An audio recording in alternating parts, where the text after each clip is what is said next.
เป็นลุคที่ฮือฮาตาแตกมากไม่เห็นหน้าเหมือนอัญชิลีเลยไม่ได้นุ่นวายกูเอาเมคอัพเขามาแต่งค่ะไม่ได้แต่งโคเวอร์เป็นเขาค่ะเอาอะไรไม่เหมือนสีเดียวกันเลยว่าก็ว่าเหมือนก๊อฟจบต้องแนวนี้ต้องลงผิวแบบนี้คงหน้าโมโลว่าดูดิเหมือนคนหน้าตอบเลยอ่ะแกสวัสดีค่ะทุกคนสวัสดีทุกคนนะคะสวัสดีทุกคนนะคะ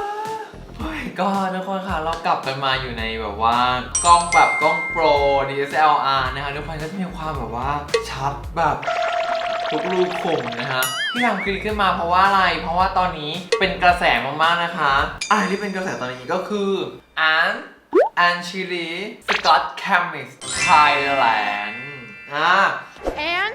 and Chile Scott Chemist เป็นลุคที่เมคอัพอาร์ติสทางกองนะแต่งลุคนั้นให้กับแอนชิลีก็คือตัวแทนประเทศไทยที่ไปประกวด Miss Universe เป็นลุคที่ฮือฮาตาแตกมากแล้วก็รู้สึกว่ามันทำถึงปีนี้ทำถึงรู้สึกว่าช่างกองอะเมคอัพอาร์ติสแต่ละคนอะแต่งหน้าได้ฝ่อมากแกลมมากมีความแบบคือตัวแม่แบบแซ่บตัวจี๊ดอะไรอย่างเงี้ยค่ะทุกคนก็คิดว่าฟุกจะมาทำลุคนั้นเป็นแบบสอนลุคนั้นเพราะฟุกรู้สึกว่าลุคนี้แต่งง่ายมากแล้วก็ดูว่ายากแต่ลุคนี้แต่งง่ายมากสำหรับฟุกแต่ว่าเราก็จะไม่ทำตามทั้งหมดแต่ว่าครีเอทลุคจากลุคนั้นให้มันแบบว่าเอามาสอนทุกคนสามารถแต่งตามได้แล้วฟุกก็ชอบลุคอะไรประมาณนี้อยู่แล้วด้วยแล้วไม่ได้แต่งนานแล้วไอ้น้ำตาลทองแบบเนี้ยแต่บอกก่อนนะว่าฟุกไม่ได้แต่งเป็นแอนชิลีนะคะเราแต่งเมคอัพของแอนชิลีเพราะเราต้องพูดก่อนเพราะเดี๋ยวไม่เห็นหน้าเหมือนแอนชิลีเลยไม่ได้นุ่นมีหนวดเลยวายกูเอาเมคอัพเขามาแต่งค่ะไม่ได้แต่งโคเวอร์เป็นเขาค่ะเนาะโอเคมาลุคก็คืออย่างที่ทุกคนเห็นไปแล้วที่ฟุกขึ้นไว้ให้นะก็จะเป็นลุคที่ด้วยนะคะพอดีแบบทีมงานสั่งของกินกันโอนเงินก่อนมาค่ะทุกคนจะก่อนอื่นเลยฟุกเตรียมผิวเรียบร้อยแล้วฉีดเป็นสเปรย์แม็กนะคะก่อนจะแต่งหน้าเป็นสเปรย์แม็กตัวออริจินัลนะคะก่อนแต่งหน้าคือจะดีมากๆน่าจะช่ำๆคนพบว่าการใช้สเปรย์แม็กอะตัวต้องเป็นสเปรย์แม็กด้วยนะตัวออริจินัลตัวนี้ด้วยนะฉีดแล้วรู้สึกว่าพอมันแห้งอะมันมีความแบบว่าเหมือนปรับสภาพผิวเราให้ไม่แบบว่าอยู่กับที่อยู่กับทางอยู่กับร่องอยู่กับรอยอะไรอย่างเงี้ยทุกคนมาวันนี้รองพื้นที่ฟุกใช้นะคะจะเป็นตัว Dior นะคะ Black Stage ชื่อสีว่า 2W นะคะเป็นสีที่แบบว่าขายดีสุดในไทยฟุกชอบมากเพราะว่าอะไรเพราะเบลล่าเป็นพรีเซนเตอร์ของคอลเลคชันนี้ด้วยแล้วก็บางเบาแต่ให้ฟินิชผิวที่สวยเริ่มเลยฟุกก็จะหยดลงไปนะคะและที่ฟุกเลือกใช้ตัวนี้ในวันนี้เพราะว่านั่นแหละอยากได้ความบางเบาของผิวเพราะว่าไปแต่งหน้าแกรมๆแบบนั้นบอกเลยว่ามันค่อนข้างแน่นมากๆนั่นน่ะเริ่มที่รองพื้นแบบเบาๆก่อนค่อยๆไปถ้าแบบรองพื้นบึ้มขึ้นมาเลยหน้ามันก็จะมีความปุ้มก็ไปอีกนะคะทุกคนก็ค่อยๆเป็นค่อยๆไปนะคะนี่แล้วก็ฟองน้ำที่ใช้นะคะเป็นของโจวีใจนะคะโจวีน่านั่นเองนะคะการกดรองพื้นแบบให้แบบนานขึ้นกว่าปกติมันทำให้ผิวเราเรียบเนียนแล้วก็อยู่ติดหน้าเรานานทั้งวันแล้วก็ไม่เกิดคราบระหว่างวันเพราะว่าเราเกลี่ยทุกจุดเนี่ยเท่ากันนะคะต่อไปขั้นตอนต่อไปนะคะก็คือเหมือนทำคลิปสอนแบบใหม่เลยอะต่อไปนี้ก็คือตั้งใจทำคลิปสอนนะทุกคนจะใช้กล้องใหญ่แล้วเพราะว่าอย่างที่เราเห็นดีเทลชัดๆว่าฟุกแต่งหน้ายังไงอะไรยังไงแล้วก็คือไฟมันมาช่วงนี้ไฟมันมาเพราะว่ามันความชอบของเราเนาะแล้วก็จะเป็นเจ้าของแบรนด์ข้างๆเราด้วยเพราะฉะนั้นก็ต้องแต่งหน้าเยอะๆนิดนึงให้ทุกคนได้แบบว่าซึมซับมากขึ้นว่าอ๋อฟุกต้องแต่งหน้าแบบนี้อยากcover makeup ฟุกต้องแนวนี้ต้องลงผิวแบบนี้อะไรอย่างเงี้ยค่ะทุกคนมาต่อไปลงคอนซีลเลอร์นะคะคอนซีลเลอร์ที่ฟุกใช้นะคะเป็นของทาเชฟเทปเจ้าเก่าเจ้าเดิมไม่มีใครมาแทนที่ได้นะคะแล้วก็ไม่คิดจะเปลี่ยนด้วยสีเบอร์ 20S นะคะไลท์แซนนะฮะก็ลงไปเลยค่ะทุกคนลุคของแอนชิลีจะมีความแบบตาเฉียวแบบไม่ได้กรีดอายเพราะฉะนั้นเราก็ต้องลากช่วงคอนซีลเลอร์ขึ้นไปให้มีความแบบฟิวขึ้นมานิดนึงนะคะกดไปเลยค่ะทุกคนกดตามแนวที่เราลงไว้นะคะทุกคนนี่ส่วนเกินอาจจะเคาะลงบนหลังมือได้นะคะกรุบกริบเราค่อยๆลงนะคะถ้าแบบใครยังไม่ได้ชินแบบว่าไม่ได้แต่งหน้าแบบนี้บ่อยก็แนะนำว่าค่อยๆลงจะดีกว่านะคะเพราะว่าคือจะบอกว่าเวลาเติมมันง่ายกว่าเวลาลดค่ะทุกคนที่แบบน้อยไปเราค่อยเพิ่มได้แต่ถ้าเยอะเนี่ยจะมาลดอ่ะมันยากแล้วนะเพราะมันอยู่บนหน้าเราแล้วค่ะทุกคนเสร็จแล้วก็ได้ที่ลงรองพื้นมาเกลี่ยขอบๆได้การแต่งหน้าไม่ผิดไม่มีถูกนะคะปลายทางสวยคือจบอันนี้ฟุกลงคอนซีลเลอร์เสร็จแล้วน่าอร่อยจังเลยค่ะพี่ฟูอะไรเนี่ยไม่ใช่นะคะนี่เราลงไฮไลท์ก่อนไฮไลท์คือเราใช้คอนซีลเลอร์มาทำไฮไลท์เลยต่อไปเราจะไปเชดดิ้งเนื้อครีมกันทุกคน ก็ฟุกก็ใช้เป็นเชดดิ้งเนื้อครีมของ Huda Beauty นะคะนี่ก้อนนี้ที่ฟุกใช้เป็นสีไลท์นะคะฟุกมีสีไลท์กับสีมีเดียมจะเข้มกว่าแต่เราจะลงไลท์ก่อนเพื่อเป็นแบบว่าไล่ระดับค่ะทุกคนเพื่อความมีมิตินะฮะแล้วก็ฟุกใช้แปรงแบบนี้กับเนื้อครีมนะคะแปรงพุ่งๆแบบนี้อ่ะฟุกก็จิ้มไปเลยแล้วเราก็ดึงหน้าเหมือนหมอดึงแล้วก็ไล่จังหวะเอาหูบนใต้โหนกแก้มจิ้มไปเลยค่ะทุกคนนี่แล้วก็วนนี่วนขึ้นไปถึงขมับก็เห็นความแบบความมีมิติของมันไหมฮะข้างนี้ที่ไม่มีกับเห็นปะมันคือการสร้างมิติแล้วนะครับ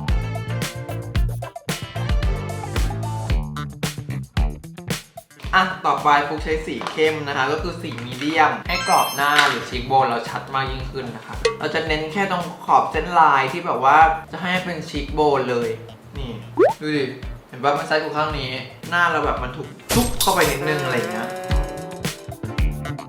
ต่อไปการสร้างเส้นลายนะฮะเอาฟองน้ำอุ้ยเทคนิคมันเยอะนิดนึงมันขั้นตอนมันเยอะแต่อยากให้ทุกคนตั้งใจฟังตั้งใจดูแบบน้องๆหน่อยที่กำลังอยากลองแต่งหน้าแบบจัดหนักฝอๆอะไรเงี้ยดูได้เลยอ่ะฟองน้ำนะที่มีคอนซีลเลอร์สีขาวให้ลงใต้ตาไว้มากดทับตามเส้นที่เราจะทำจอลายกดลงไปนะฮะนี่ให้มันแบ่งแยกกันชัดเจนระหว่างชิคโบนกับจอลาย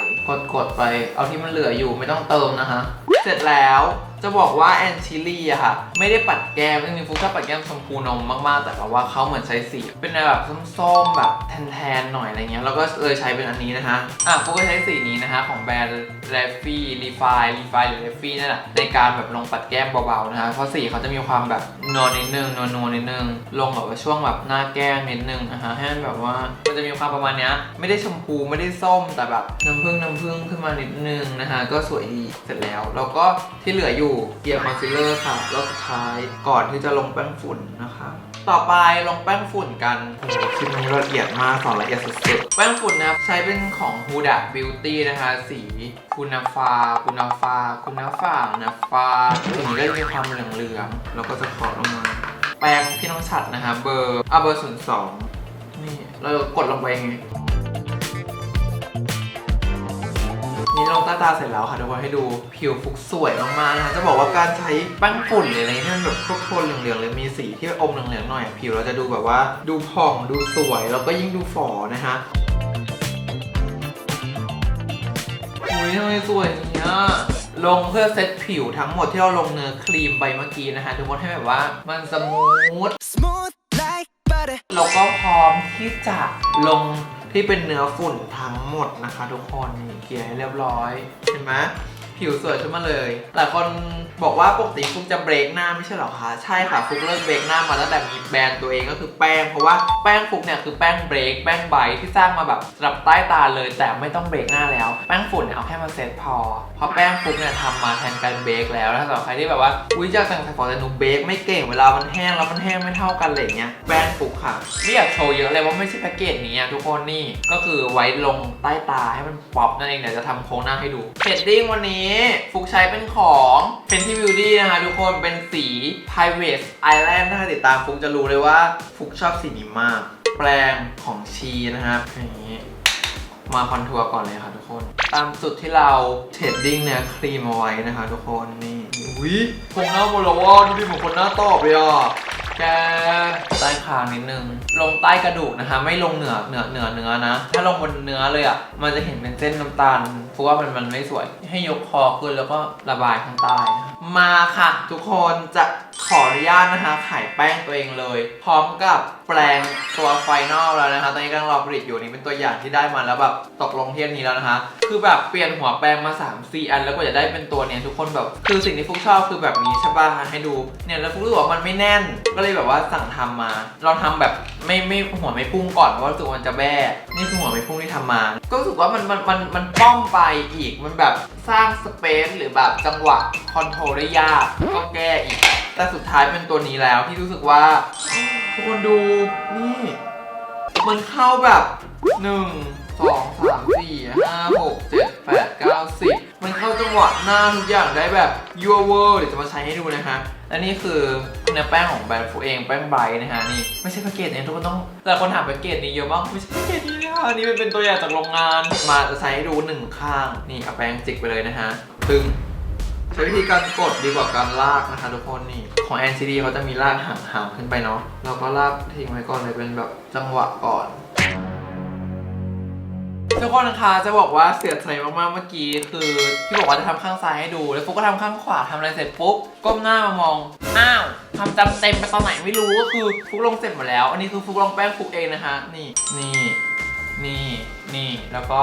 ช่วงฉีกบนจอลายโอ้เสียดายอะจะไข่แป้งตัวเองกับความจำเต็มเฉยเลยอ่ะไหนแล้วช่างมันอ่ะฟุกลงแป้งตัวเองเสร็จแล้วนะคะใต้ตาแบบนี้เลยให้มันเฉียวแบบนี้นะคะนี่ให้มันยกเห็นป่ะหน้าเราจะดูยกเลยต่อไปมาปัดแก้มกันค่ะทุกคนวันนี้ฟุกใช้ที่ปัดแก้มของชีนะคะเป็นสีใหม่ของเขานะคะชื่อสีว่า Baby Blur เราจะแตะในส่วนของที่ส้มๆนะคะแล้วก็คอนิดนึงแล้วก็ตรงเหนือหน้าโหนกแก้มนิดนึงนะคะเกลี่ยลงไปเลยช่วงหน้าโหนกแก้มนิดนึงให้มีความแบบนิดนึงนะคะต่อไปเรามาเจาะบล็อกหน้าเรามันแบบเหมือนคนหน้าตอกแบบใส่ฝอนะคะทุกคนมาใช้เป็นสี Eye Branding นะคะ Eye Branding นะคะรุ่นเดียวกับตัว Private Island นะคะแต่นี้เป็นสีจะเข้มกว่าเราใช้มาในการเจาะบล็อกนะคะทุกคนดูปากด้วยแล้วดูมุมถ้าอยากให้หน้ายกก็อย่าทำให้มันต่ำมากๆนะคะเน้นให้มันแบบเฉียงขึ้นไปนะคะทุกคนหน้าเราก็จะดูยกขึ้นเสร็จแล้วเรามาสร้างมิติจอลายนะฮะเทคนิคเยอะนิดนึงทุกคนก็ใช้แปรงฟุกนั่นแหละทำส่วนที่มันเกินออกมาเราอยากยกให้มันสูงแล้วก็ตั้งขึ้นไปข้างบนให้สูงนะคะแล้วก็อันนี้มาเกลี่ยให้มันนัวๆดูดิ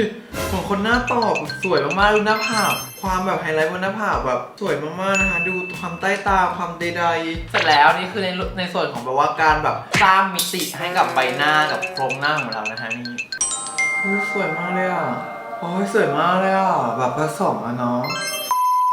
ขั้นตอนต่อไปนะคะในส่วนของการเขียนคิ้วฟุกใช้เป็นที่เขียนคิ้วของรันนะคะนี่ของรันนะคะ X กับพี่ป้อมมินิทนะคะทุกคนแอนชิลีคิ้วก็จะมีความแบบเข้มมีความเข้มแล้วก็หางแบบโก่งแบบว่าหางโก่งแต่ซึ่งฟุกกับกันคิ้วก็คือเขียนได้ทุกทรงแหละแต่ว่าอยากเขียนเป็นทรงที่แบบเป็นตัวเองนิดนึงไม่ได้โก่งแล้วเขาแต่ว่าจะเขียนให้มันเฉียวขึ้นนะคะแล้วก็มาปรับใช้กับเรานะคะทุกคนแล้วก็ในเรื่องของขนาดนะคะก็มีความใหญ่กลุ่มหนึ่งในส่วนของคิ้วของแอนชิลีแต่ฟุกว่าคิ้วไม่ได้ใหญ่ขนาดเขาก็อาจจะให้เป็นฟิลแบบว่าเท่าที่แบบฟุกจะปรับได้กับใบหน้าฟุกแล้วกันนะคะทุกคนสร้างโครงคิ้วเรียบร้อยนะคะทุกคนก็แค่นี้ค่ะทุกคนแล้วเราก็ถมเบาๆข้างในได้เลยทุกคนคะฟุกเขียนคิ้วเรียบร้อยแล้วนะคะเป็นลงแบบฝุ่นแล้วก็ปัดคิ้วมาจะบอกว่าต้องขอโทษจริงๆขอโทษจริงๆเดี๋ยวเมมเต็มเดี๋ยวแบตหมดคือแบตฟุกหายไปก้อนนึงเลยต้องใช้ก้อนเดียวแล้วต้องวนฟุกคนแต่งหน้านานค่ะแล้วพอหมดก็ต้องไปชาร์จแล้วก็ไปนั่งเล่นรอชั่วโมงนึงเพื่อมาถ่ายต่อเราจบกันที่แบบว่าเขียนด้วยดินสอเนาะแล้วฟุกก็ไปเติมแบบฝุ่นแล้วก็ปัดคิ้วมาแค่นั้นเลยค่ะก็เป็นคิ้วทรงนี้ต่อไปเรามาแต่งตากันค่ะทุกคนตาเนี่ยต้องบอกว่าแทบจะบอกว่าแอนชิลีใช้พาเลตตานี้ก็ยังได้นะไม่ผิดคือพาเลตตาของคุณแพรวพานิกาค่ะทุกคนจะบอกว่าสีครบเกือบหมดเลยคือที่อยู่บนตาแอนอะแทบจะคือทั้งหมดของคุณแพรวพานิกาแล้วอะทุกคนมาเรามาแต่งตากันนะคะสีมันไม่มีชื่อสีอะสิทุกคนฟุกก็ใช้เป็นนี้นะคะ1 2 3 4 5 6นะคะสีแรกฟุกใช้สีเบอร์5นะ1 2 3 4เบอร์5นะสีนี้นี่วนไปเลยสวยวนไปค่ะดูจังหวะเบ้าตาของเรามองต่ำปุ๊บสร้างกระบอกตาเลย1 2ตึงเข้าไปเลยนะคะนี่เรียกว่าคือการสร้างกระบอกตานะคะทุกคนวิงนะคะทุกคนเราเน้นให้มันแบบว่ามันมีความวิงเข้าไปนิดนึงเห็นปะกระบอกตาฟุกมาแล้วว่าดูดินี่แล้วก็จิ้มสีเดียวแล้วก็จิกขึ้นไปให้มันฟุ้งขึ้นไปมันก็จะมีความแบบเห็นปะเฉียวขึ้นไปเราก็ทำอย่างนี้ไปเรื่อยๆนะคะทุกคน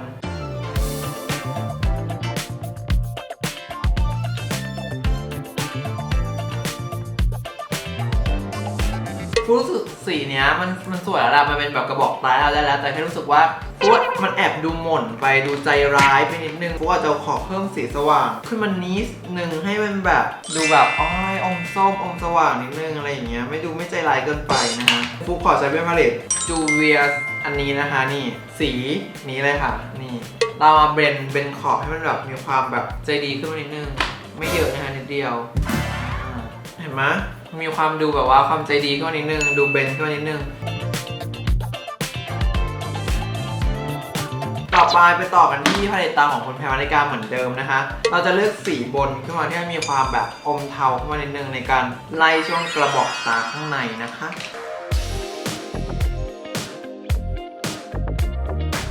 ดูแบบเหมือนคนฝรั่งเลยตาแบบอุ้ยมาต่อไปเราจะสร้างกระบอกตาด้านในกันที่จะเป็นซ้ายขวาตรงนี้เพื่อที่จะลงชิมเมอร์สีทองเบอร์4เบอร์นี้นะคะนี่ก็จะใช้แปรงที่ต้องเร็กลงมานี่พวกเขาใช้แบบนี้เลยแตะสีเบอร์6ก่อนค่ะเบอร์6สร้างก่อนเลยนะคะนี่เจาะกระบอกตาปุ๊บข้างนี้มีความแบบดูดิเห็นปะต่อไปข้างหน้าค่ะทุกคนข้างหน้า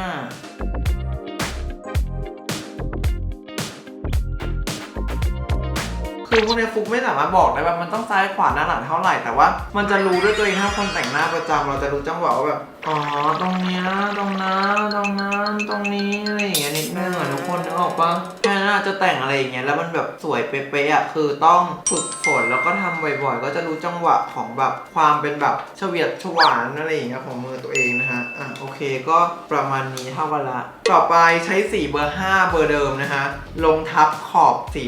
เข้มเมื่อกี้ที่เราลงไว้นะคะเบนออกไปให้มันฟุ้งๆอีกรอบหนึ่ง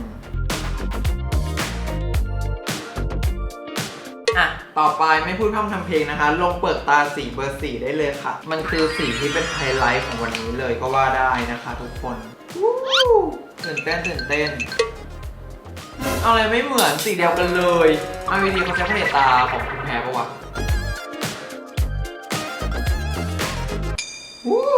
ว่าก็ว่าเหมือนก๊อฟจบเสร็จแล้วเอาสีเข้มนะคะทับหางนิดนึงให้มีความแบบล็อกมุมไว้สวยมากทุกคนสวยต่อไปทาตาล่างนะคะทุกคนสีเดิมเนี่ยสีเข้มเบอร์6นะคะลงตาล่างให้ทั่วนะคะต่อไปเพื่อใช้สีเบอร์5ในการเบรนใต้ตานิดนึงนะคะกับแปรงเล็กๆก็คือเบนกับสีเมื่อกี้เลยประมาณนี้ทุกคนเห็นปะเราก็ใช้อีไลเนอร์เป็นแบบน้ำตาลเข้มเกือบดำนะคะทุกคนผู้ใช้ของพี่น้องฉัดนะคะที่เป็นตัว Brow It ที่เป็นตัวไอไลเนอร์บวกกับอีไลเนอร์นะคะเราจะมาเก็บหางตากันนะคะใช้แป้งของฟุกเองกับพับใหญ่ๆแบบนี้นะคะทุกคนแล้วก็เดี๋ยวกดให้มันฟุ้งขึ้นไปนะคะทุกคนเสร็จแล้วก็ใช้แปรงนะคะที่เราใช้ลงเนี่ยมาเบนออกนิดนึงโอเคประมาณนี้ทุกคนเรียบร้อยแล้วต่อไปขออนุญาตไลดั้งค่ะฟุกใช้เป็นของ Private Island นะคะที่เป็นแบบตัวเชดดิ้งของ Fenty Beauty นะคะทุกคนไลดั้งนะคะก็ตามสไตล์ใส่ฝอคือเล็กๆเรียวๆแบบเล็กๆเลยแต่จมูกแอนจะมีความแบบปลายทิ่มลงมาแต่เราเอาจมูกของเรานะคะเป็นหลักถ้าที่อยากได้จมูกแบบแอนก็ไลท์แบบว่าอย่างนี้นะคะไม่ต้องปิดตรงกลางนะไม่ต้องปิดตรงกลางแค่แบบแค่นี้พอจมูกเบี้ยวนะคะไม่ต้องถักแล้วนะขอบคุณที่เป็นห่วงขอบคุณที่สงสัยนะคะแล้วก็ยืนยันนะจมูกฟุกเบี้ยวจริงๆนะคะไม่ต้องถักกันแล้วนะคะมันเป็นพลังงานไม่ดีเนาะจมูกเบี้ยวก็จริงแต่สวยก็คือจบนะคะต่อไปเราทำทิปโนตนิดนึงสไตล์ใส่ฝอกลอเสร็จแล้วเราอาจจะตบข้างๆเข้านิดนึงให้จมูกมันดูสันดูแบบว่ากระดูกข้างๆเล็กลงนะคะประมาณนี้ได้เลยเสร็จแล้วทุกคนเสร็จแล้วขอไล่จมูกหน่อยใช้ของคุณแพรเหมือนเดิมเลยนะคะมาฟุกใช้สีเบอร์1นะคะสีเบอร์1ในการไฮไลท์นะคะทุกคนปลายจมูกก่อนเลยโอ้ยจมูกอยู่จะทะลุสันค่ะเท่านี้ฟุกขอเพิ่มตรงหัวตานิดนึงเอาไฮไลท์สีขาวมาเพิ่มตรงนี้นิดนึงนะคะตรงหัวตาทุกคนคะต่อไปนะคะกรีดอายไลเนอร์ค่ะทุกคนเราจะกรีดแค่ชิดโคนขนตานะคะ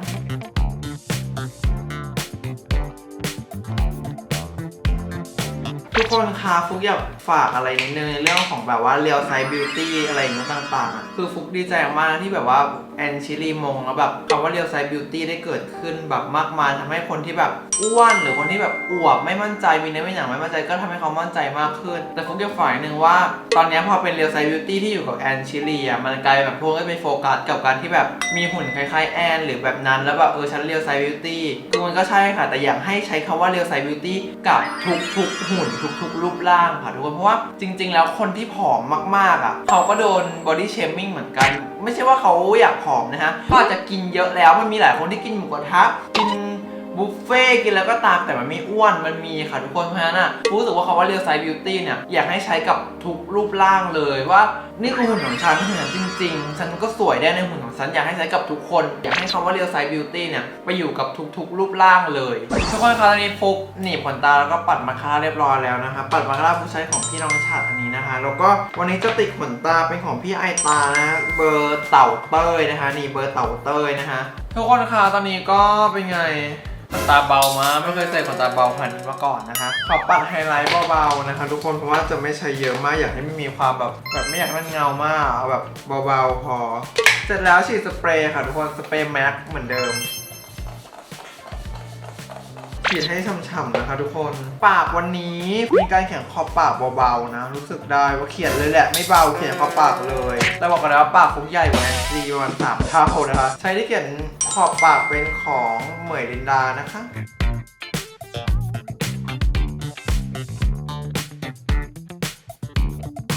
เสร็จแล้วก็ฟุกจะใช้กลอสนี้ของ For You Too นะคะที่เป็น Mineral Thin Oil อันนี้เอาดีเหมือนเธอก็เดี๋ยวจะไปเซ็ตผมเบาๆแล้วก็สกายเลนมาแล้วเดี๋ยวมาดูกันว่าฟินเนสลุคนี้จะออกมาเป็นแบบไหนนะคะ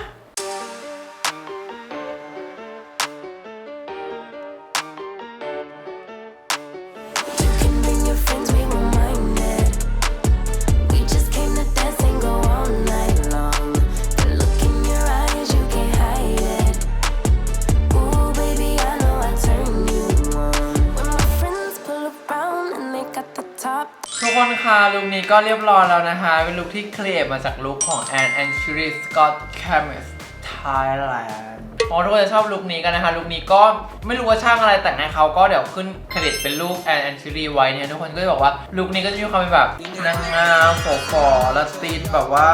นิดนึงนะคะสวยมากๆเลยลุคนี้ก็คือสวยฟุกร่างสวยนะคะหรือว่าเราควรจะลงมือนางงามสักเวดีไหมหรือยังไงดีโอเคค่ะทุกคนก็ถ้าใครชอบลุคนี้ก็เมนบอกกันนะคะแล้วก็ฟุกแต่งลุคนี้แล้วเป็นไงบ้างแล้วก็ใครแต่งตามได้บ้างหรือว่าใครแต่งแล้วแท็กไอจีมาได้นะคะเดี๋ยวฟุกจะรีโพสต์รีพายขึ้นมานะคะสำหรับใครที่แต่งตามก็ลุคนี้ชอบไม่ชอบยังไงเมนติชมกันได้นะคะทุกคนหวังว่าทุกคนจะชอบลุคนี้กันนะคะตั้งใจทำให้มากๆเลยโอเคทุกคนก็ใครชอบคลิปนี้ลืมกดไลค์กดแชร์ชอบคลิปนี้ไม่ลืมกด subscribe ชอบคลิปนี้มากหรือมากที่สุดอย่าลืมกดกระดิ่งกริ๊งใจน้องคนด้วยนะคะตอนนี้ขอตัวรับก่อนนะคะบ๊ายบายมุ้ย